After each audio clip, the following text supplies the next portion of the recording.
Hey everyone, welcome to this episode of Useful to God. We are continuing our 30 Days in the Gospels challenge that we started at the beginning of 2024.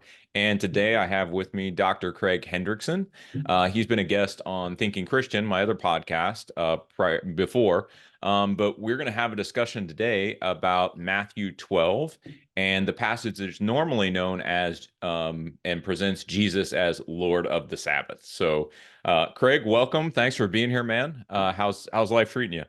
Yeah, it's going great. Thanks, James. Just getting used to my new role at Arrow Leadership.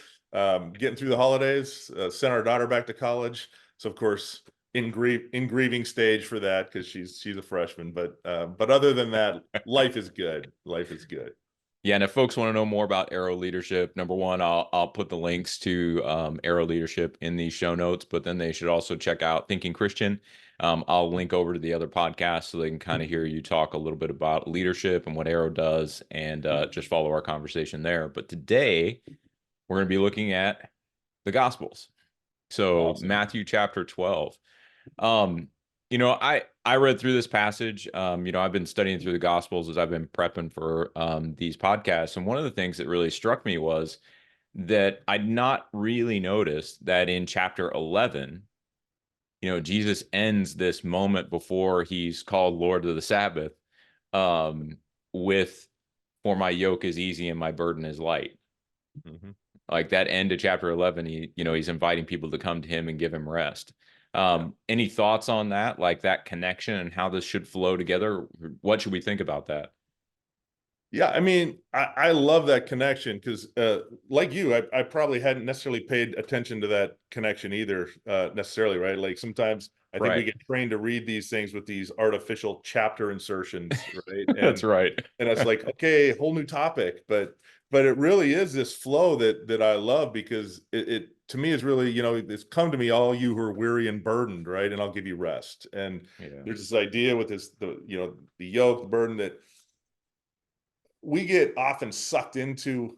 I think Pete Scazzaro says it this way when he's discussing emotionally healthy spirituality, and he talks about the three cultural myths that we often buy, and one of them being this idea of we are what we do, right? And Yeah. it causes us to move to drivenness and this type of workaholism, so to speak, in ministry, not just in the world, right? Right.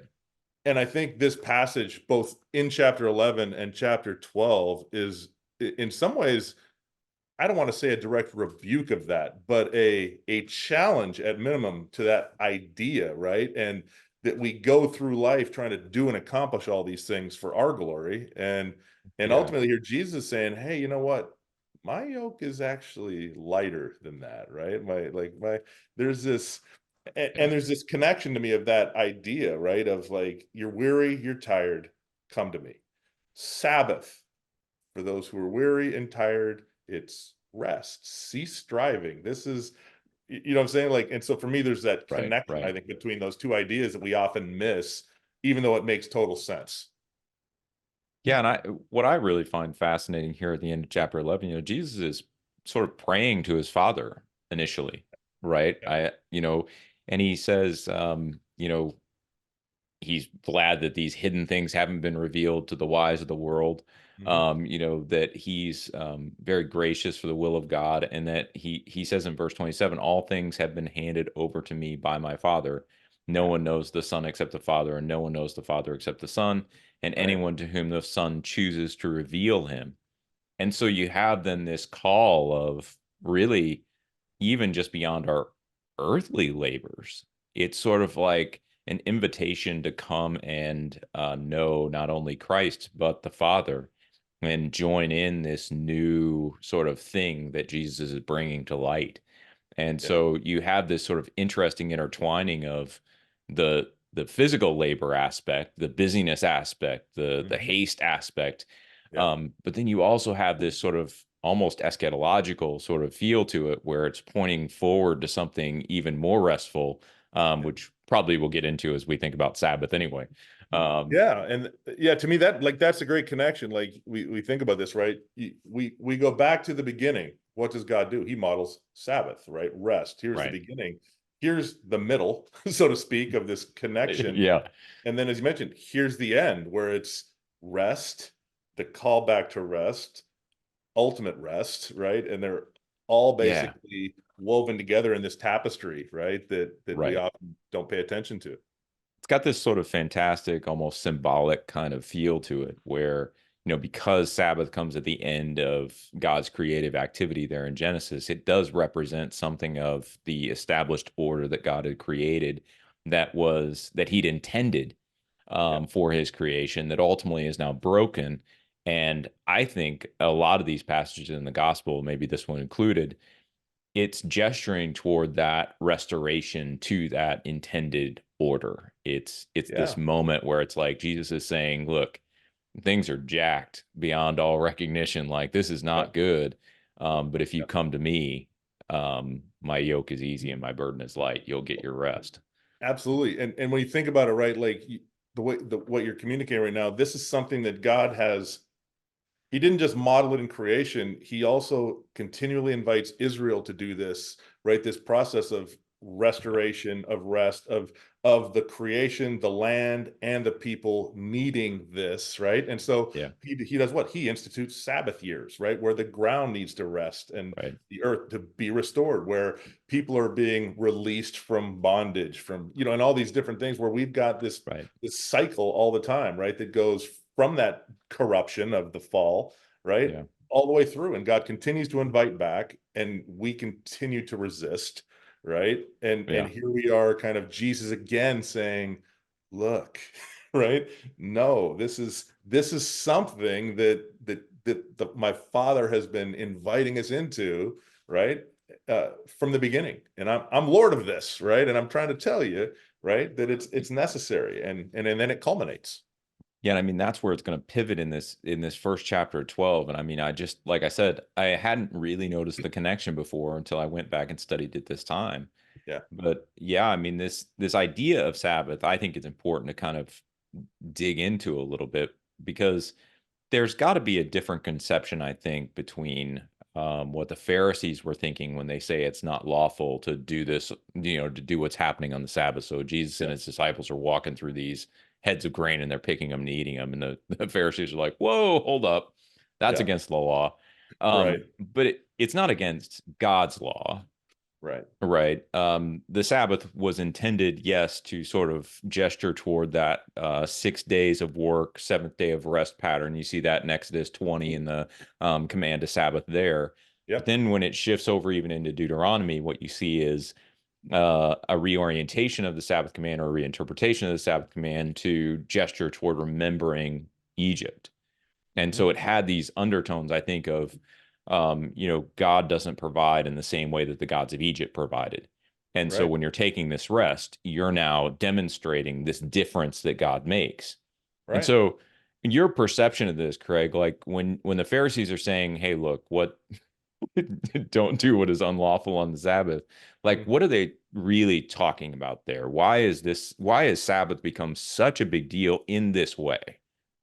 So, I mean, I may be wrong on this, James. I'm wrong a lot, man. I don't know that, but it feels like there's this pattern that the Pharisees are demonstrating here that is the same pattern that many of us continue to demonstrate. Okay. We we need order and structure, right? We, especially as Christians, we just crave it. And so what we end up doing is taking things that God intends for good for us, for our benefit. Maybe he's invited us into practices that he has modeled for us because he knows we need them, and Yeah. we turn them into these rigid traditions that become more important than the actual practice, and especially the outcome of the practice of what it was intended for, right? Like Yeah. where it becomes more about this, the way we do it, and it's got to happen this way, and it's got to be done over and over. And if you challenge that or try to change that, you're actually cutting into the heart of our religion, our God, whatever it is that we hold. And Yeah. that, to me, at least it to a degree feels like what's happening here is that, the Pharisees have constructed this entire system, right? And Sabbath being one of those pieces Right. of what it means to be obedient, of what it means to, right, follow God faithfully, of what it means to actually do these things. God is invited to be faithful covenant people, right? Yeah. But the system becomes what's actually most important. God gets lost in the system. And I think that's often what Jesus here in this type of a situation, or in the past where Jesus says, that the Sabbath isn't, man wasn't made for the Sabbath. The Sabbath was made for God. For the Sabbath was made for man, right? That there's Yeah. this idea that it's for you, it's for us. But the Pharisees invert that, and right, which is why Jesus challenges it. And it's like, no, we're made Yeah. for the Sabbath, and so we need to press into that. And that's what it feels like is happening here, right? Is it as we invert it, because it's feeding into a value, and the Pharisees in this case, where it's this rigid religious system of control, of command and control, of kind of presenting ourselves pure and holy this way to be acceptable and to kind of fit these rigid kind of expectations. That becomes the end in itself. It's such an interesting, I mean, I think I agree with you. But I find it's an interesting dynamic, right? Because if you think about it on a spectrum of high levels of control from which no one is allowed to deviate lest they be called a heretic, or, Yep. in this context, they're claiming that Jesus is breaking the law and asking him what he's thinking, Right. right? Like, why are you letting your disciples do this? That seems like you're leading them astray, essentially, is what they're Yep. saying. Absolutely. And then you think on the other side of that spectrum and you say, well, everything's kind of loosey goosey and there's no boundaries. There's no Right. anything. We can Yep. just, God gives everything to enjoy. And so that means we can enjoy everything maximally with no limits. Right. It's this interesting tension that we end up living within, Hmm. right? where we need enough structure to keep us from being crazy people. Yep. But then if you put too much structure in, you essentially become crazy people. Absolutely. So there's Absolutely. there's Yeah. this weird sweet spot in the middle that we're all trying Yeah. to hit. Yep. And I think, the way Jesus responds here, pointing back to David, Yep. right, in verse 3. So he says, they say, Lord, what are you doing? Right. Why are you letting him do what's unlawful on the Sabbath? And then Jesus says to them, have you not read what David did when he was hungry, and those who are with him, how he entered the house of God and ate the bread of the presence, which is not lawful for him to eat, nor for those who are with him, but only the priests. Right. And so I think there's two things there. I mean, activating David is, like, we know who David is, right? But Yep. King David would have been, like, sort of a rubber stamp for a lot of these folks who are back here, right? And Absolutely. David was sort of a pinnacle of, the Davidic king was going to come back. He was this sort of prototype of the ideal Israelite king, those kind of things. And so to point back to this moment and be like, David did it, Right. it's sort of like a power move. Absolutely. I mean, Right. Power uh, move. Ultimate power move right there. Absolutely. yeah. And Uh, so, yeah, I mean, it's obviously referring back to, for those maybe who aren't familiar, it's First Samuel 21. mhm. David actually is running away from, I believe it's Ahimelech. Um, maybe not. Maybe he's running away from Saul, but I can't remember. He's running away from somebody. David's always running away from somebody. Always running. Uh, Always. Yeah. um, There's our model of the great king and of Israel. Right. Yeah. he goes to Ahimelech. That's right. Yeah. Ahimelech's the priest, and so he goes in, and that's when they take this holy bread. And so that's the Yeah. incident Jesus is referring to in First Samuel 21 there. Yeah. But what are we really to make of this response here, Craig? Like, what do you think? You've got the system of the Pharisees Hmm. that is set up to sort of create these boundaries, and maybe even, I think we could admit, maybe do something good, Yeah. right? Obviously it goes too far, but they're really trying to figure out, how do we remain Jewish within this Roman culture that has a lot of ways for us to just become way less Jewish. Right. uh you know and then Jesus gives this response. So what's he trying to reframe for the Pharisees here? Well, I think he's in some ways reframing in a way similar to what Paul does when he says, in a similar kind of discussion, he says, Yeah. not everything or everything is permissible. Not everything is profitable, Okay. right? And and so to me, there's kind of a connection. It may not be the exactly, but it's similar in this idea that Jesus. I don't think Jesus here is actually saying, "Hey, Pharisees, you're a bunch of idiots. All right, all Yeah. of this is stupid." But I think he's in a similar way to what Paul does, is kind of saying, "Hey, look,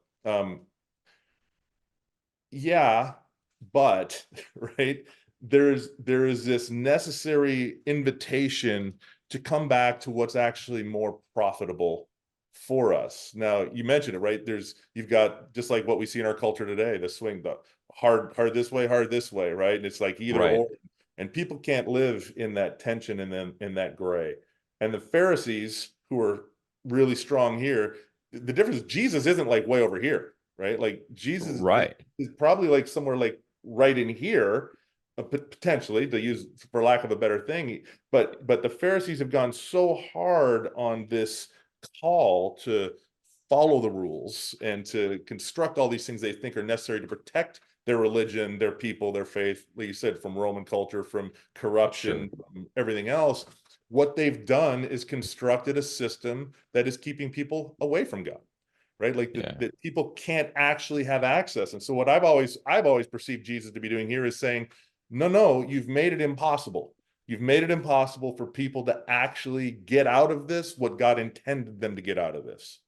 And Yeah. so open that up a little bit, right? And Jesus isn't calling them to go, but because you're here, and it goes either way. If you're here, anything feels like this, right? And so they're Yeah. pushing back on Jesus, right? It's like, no, this is it. And so Jesus is now the crazy liberal, right? But in actuality, what he is just sort of this person who's saying, well, more than a person, but he's in their face, and he's just saying, look, you've got to let this go so that people can actually enter into the space you're trying to protect, Yeah. thinking you're giving access. In reality, it's the opposite. I don't know if that's Yeah. fully what you're asking me, but that's No, kind I of think how I so. interpret this invitation Jesus is giving. It's not a destruction, it's a recasting or reframing, right? That is trying to invite into that profitability rather than that kind of impermissibility, permissibility thing, right? It's like, it's not the Right. permissible, it's the profitable, and that's where Jesus wants us to be. Right. It's not this checklist that we have to keep up with.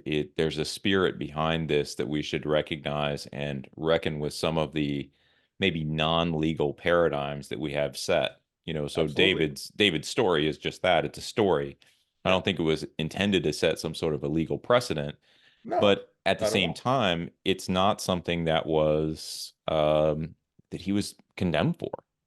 You Absolutely. know, Eh, And that's the thing you got to wrestle with, right? When you're in the Pharisee kind of mindset, it's like, well, wait a right. minute. Why wasn't he condemned? Because according to your rules, right? And this, like Right. Jesus saying, according to your rules, Jesus should have been put to death and, right, not be the king. And yet he Right. wasn't. Right. And he was called a person after God's own heart. And he's the paradigm and the model that you've continued to even lift up. Yet Right. he did this, right? And He did so, the same thing. And so right. it So can't reckon with this, necessarily Pharisee. be a completely disqualifying. I think part of what he's also saying there is it can't be a completely disqualifying signal, Right. right? And Yeah, if David did it and we venerate him, then this can't be something that would disqualify me and my disciples from actually being faithful Israelites who are maybe saying the same thing. absolutely. It's a really interesting dynamic. And I mean, this story isn't one that you would be like, even in Old Testament studies, it's not like a go-to story, Right. right? It's Yep. it's one of those where David's just running away and Yep. he happens to stop by for some bread and you go, oh, okay, interesting. He ate the bread out of the temple. I didn't think that was allowed and kind of move on. Right. Yep. But I do think as Jesus sort of finishes up telling or talking to the Pharisees, his activation of mercy, not sacrifice. So, this last Right. line in verse 7. And Yep. if you had known what this means, I desire mercy and not sacrifice, you would not have condemned the guiltless. I, Right. I also think there's something in verse 6, I tell you something greater than the temple is here, obviously referring to himself. Yep. That this is, we're in a new context, we're in a new presence, we're in a new place. but also that idea of desire mercy, not sacrifice. Almost the way when I read it this time and sort of did some of the commentary work, what I'm seeing is almost like to use a fancy word, like a hermeneutical key, right? Yeah. It's this interpretive key that we're supposed to be really looking at the whole of the law through. Right. Is that God gives us this law not so that it's obviously they were to keep the laws, Hmm. but there was to be sort of an animating principle behind that that was motivated by mercy and compassion and some of those softer values and virtues Right. that wouldn't have been like the Pharisees are doing here, like coming and browbeating you because you're picking a you had a grain on the Sabbath.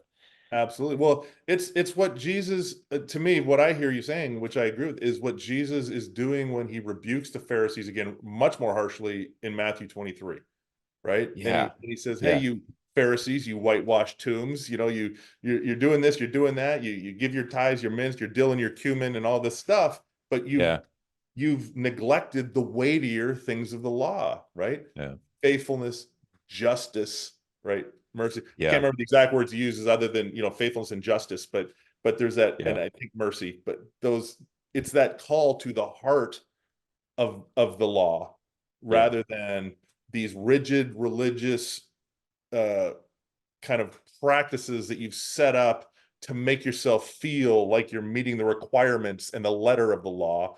And instead, Jesus says, man, you've just missed the whole boat here, right? I don't yeah. require that. It's mercy, right? Like it's not sacrifice, it's mercy. It's love, it's faithfulness. It's yeah. So to me, it's the same thing, just softer. Yeah, and well, we kind of see it even in the narrative that follows this, right? So if we look at 12:9 through 14, right? I mean, Jesus, it does not appear that we've shifted scenes here, Right, right? I think what Matthew's doing is he's trying to tie these two together, and it's like if the Son of Man is Lord of the Sabbath, let me just go to the synagogue and show you what I mean, right. right? And so he rolls over to the Yeah, synagogue and finds a man with a withered hand and heals him. right, But he's challenging the Pharisees. Like in verse 10, he says, is it lawful to heal on the Sabbath? right. Yeah, and And then he goes on, right? Like if you had a sheep and it falls into a pit, would you just let it go? No, you'd actually get it out, right? You wouldn't let it right, just sit there and suffer and die on the Sabbath. You'd right. actually do something about it, right? So is And it lawful? I love that end. Like, is it therefore lawful to do good on the Sabbath, right? And that I think yeah, is kind of the heart of this whole issue that you're highlighting, we're discussing, right? Is what is the law for? In this case, Sabbath, right? It's right, should it not be about doing good, right? Mercy, love, justice, faithfulness, giving access, right, to God rather than putting up rigid barriers to try to make ourselves right. earn our way into his favor in some way or somehow attain it and get in and be great, feel great about myself because I've followed all these, you know, all these things that I say are important, these rules, yet Right. I'm missing the most important piece, Jesus would say, right? Of doing good, of loving mercy, of acting justly, of those types of things. Yeah, and I think, as sort of, I think this last section, so like verse 14, I would say probably closes out this section. Hmm. After that, verse 15, Jesus knows that the Pharisees are conspiring to kill him and he moves on. Right. Right. And so I think that's intended to be sort of a transition to a new narrative. Hmm. But this last verse in verse 14, as much as and I think it's appropriate to sort of ascribe to the Pharisees to some degree, some level of benevolence as Hmm. they're trying to figure out, again, they're dealing with a real concern. I Right. think they're just dealing with a real concern in a poor way, in a way that isn't in line with the spirit of where the whole teaching of Scripture would have actually taken them. And I Right. think that's why Jesus can call them whitewashed tombs. That's why he can, Yeah. I'm even thinking of like John 3 when Nicodemus comes to him and he's like, "You're a teacher of the people and you don't understand these things? Like, Right. Yeah. how's that work?" Um, Right. but verse 14, what we see, Jesus does this on the Sabbath. He actually restores the hand of a man who has this withered hand. Yep. And instead of recognizing this as an act of God that should really transform the way they see the world, it says the Pharisees went out and conspired against him now to destroy him. Absolutely. And like this response to me is classic, right? It's the classic response of those of us who have been so blinded by the need to obey, follow these particular rules to somehow make, attain whatever it is, or protect ourselves from whatever it is, or Yeah. whatever those things are, that we lose sight of what's important, and what the invitation might actually be, right? This is no different than what we often do in today's world, in the culture wars. So like, you think about how some of this applies, right? Like obviously Sabbath, there's some stuff here that's very important for Sabbath, but it speaks to me to this larger issue of the same type of things that we do when we get into this type of protectionism, and you have to believe and act certain things. We highlight certain doctrine, right, and make it preeminent, but then we don't actually care as much about how, if you live that out, right? Yeah. And that Yeah. to me is kind of this same a similar issue here. It's right. It's like the Pharisees have this belief system and this rigid sort of practice set that they're structured here, and their orthopraxy, right, to use another kind Sure. of funky Yeah. word, right? It doesn't match their orthodoxy, right? It's like, no, belief and action are disconnected in some way, which is what Jesus highlights in Matthew 23 repeatedly and harshly. Yeah. But here is doing the same thing, just with more subtlety and invitation, right? Hoping that the Pharisees are going to respond to this invitation to say, no, there's a disconnect here, right? And we need to heal that, bring it together so that we can actually have a lifestyle of worship that matches what we say this is actually trying to do, which is create a lifestyle of worship. But it's not. It's creating a Yeah. lifestyle of rigidity. No, and it's really interesting. I think and again, I'm more of an Old Testament guy, but so what I would say is, somewhere along the line, even ancient Israel, the Israel of the Old Testament, forgot these things, Absolutely. and so you watch them. My dissertation, I was on the Sabbath command in Deuteronomy, actually, and so Okay. I'll try to de-geek it a little Yeah, bit, but I'm not here's feeling totally essentially inferior right here, bro. right. Here's what I said. In Deuteronomy, there are a couple of additions to the Sabbath command that weren't there in the Exodus 20 version. Yeah. Okay. One of those is, you should allow everyone to rest Hmm. so that they may have a day of rest as you have one. Hmm. So, in other words, there's this entailment of not only the Israelites are to rest, but their sons, their daughters, their livestock, the sojourner that's among them, their male and female servants, everybody is to have a Right. rest. Absolutely. Yeah. And then the second change was already referenced in Exodus 20. You have reference to the creation narrative. And Hmm. in Deuteronomy 5, though, it ties it back to remembering the Exodus. Hmm. And so, what I think we tend to see there is that a Sabbath that is practiced, in which we still have forced labor going on, Hmm. doesn't reflect the new sovereign that we're serving. Absolutely. It's a false Sabbath. And we see Right. that echoed throughout the prophets and, these Isaiah various 58, things. right? Isaiah Exactly. 58. That's Exactly. right. This is, you call this fasting. Hey, you're not obeying the Sabbath, right? Like this is, Right. well, you're oppressing your workers. You're ignoring the widow, the orphan. You're doing all this stuff. It's like, that's not real Right. worship. That's not fasting. You've missed the point. All of a You sudden missed the you're just point, taking the day off to watch football or whatever, right? like, like, And I'd have you're loved just to have seen a hanging out. football game back then too. That'd be, Right. That would have yeah, been awesome. yeah, But I mean, I think that was the misunderstanding. Like, these became strict ritual practices right. without the true theological referent behind them. Absolutely. And Eh, that's where I think we tie in on what I was referring to similarly, of this idea of we get lost, or so enraptured in the process or the practice, that it Yeah. becomes an end to itself. And Right. this is what becomes important, rather than what's the intent of this? What is this actually for? Right. Why are we doing this? Right? It's like, well, actually, there's some really good reasons. Right. And when we think about that connection between doctrine and practice, what I think we're doing is we're looking at now the proclamation of the gospel in word and deed. Yeah. Like, it's sort of a simple formulation of it. It is in word. In other words, we affirm a proposition about God or about a specific doctrine, a particular way of understanding the world, much more in that cognitive mode. right? Not that I think this is always great to sort of separate the cognitive and the practical, but it's Has helpful, problems sometimes. right? Yeah. It's Yeah. heuristically available, so we'll use Yeah. it. Yeah. And then, but then you have to match that understanding then has to be put forth in the practices that you're doing. And I think Yeah. that's really what the Pharisees are missing here.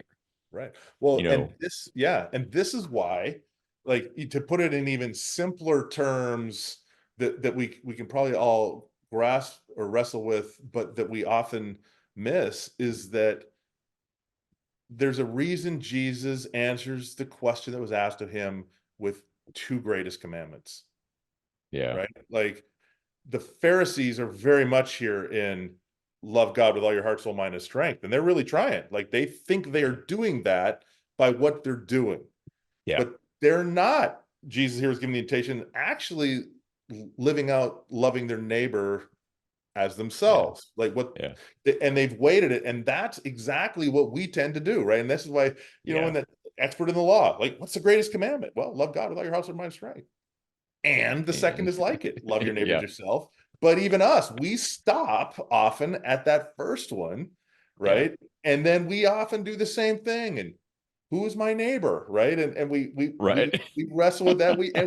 So we just do the exact same things. And to me, this is sort of a microcosm of what is informing Jesus's response there to that expert in the law who asked him that question a little bit Yeah, later, right? yeah, yeah, It's what do we do? Well, do this. Yeah. Oh, stop there. Yeah, I want to. I don't want to. Not the practical lived out piece. That's getting a little right. Who's my neighbor? Who can I not? Right? right, No, right. no. And me, I'm a practical theologian, right? So I always default, and you can probably hear this, our listeners, you're going to hear this in our conversation, right? I'm going to always say, like, boom, what does this mean in my life? Right. Yeah, Probably sometimes too soon, right? Before sometimes wrestle more deeply, but that to me is the issue, right? yeah, yeah, It's no, Jesus says. We need to do both. And right now there's a subtle rebuke and invitation to say, this isn't actually helpful and loving. It's not even actually accomplishing the first, because the fact of the matter is these two right. commandments are inextricably entwined and you can't separate them, right? And Yeah, so you can't love God with all your heart, soul, mind, and strength and not love your neighbor as yourself. This is like the Isaiah 58 rebuke. that's right. This isn't real worship. You're doing this thinking you're loving me, but you're actually letting everybody suffer and doing nothing about it, and sometimes benefiting from it. So yeah, Yeah. As I was thinking this through and trying to think through practically how to sort of draw this into something that people could kind of take home a little bit. Here's what I yeah, kind of came up with.